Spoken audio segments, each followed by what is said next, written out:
Wading into a politically charged issue, Senate Majority Leader Mitch McConnell on Thursday preached the importance of wearing masks in public as the nation's economy reopens from the cataclysmic damage inflicted by the coronavirus pandemic.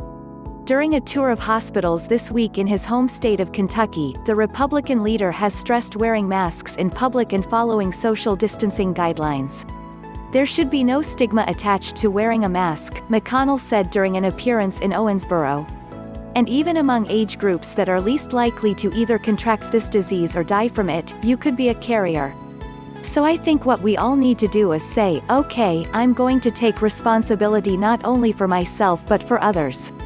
McConnell, who is in his late 70s and is in the midst of his own reelection campaign, has worn masks at his appearances. On Thursday, he stuffed the face covering into his coat jacket to speak.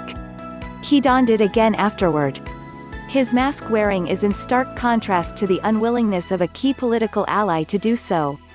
President Donald Trump has refused to wear face coverings, and polls find that conservative Americans are more likely to forego them. McConnell did not mention the president while touting the use of masks. Kentucky Governor Andy Beshear has repeatedly stressed the use of masks as people increasingly venture out as the economy gradually gets rebooted.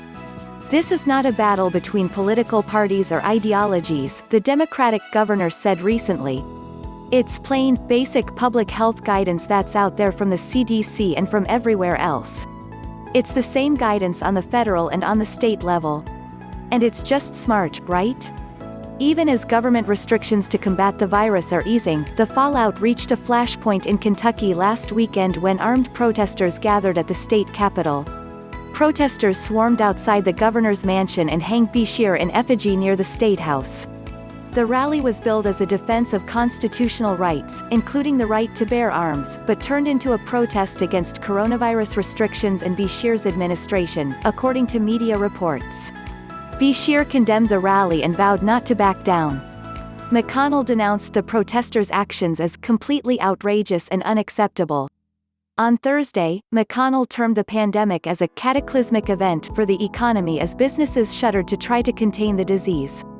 The senator listed 3 factors he said were key to getting back to full normalcy from the health crisis: testing, treatment and a vaccine. He said earlier in the week that the ultimate solution is getting a vaccine developed and into circulation as quickly as possible. McConnell said he was upbeat about those prospects after speaking recently with pharmaceutical executives. We're going to get on top of this at warp speed compared to any other serious virus that the world has been afflicted with in the past, he said Thursday. McConnell, who is seeking a 7th term this year, has toured hospitals to thank healthcare workers for battling the virus and to tout federal virus relief aid sent to Kentucky. The events were his first public appearances in the Bluegrass state since mid-March due to the pandemic. From Yahoo!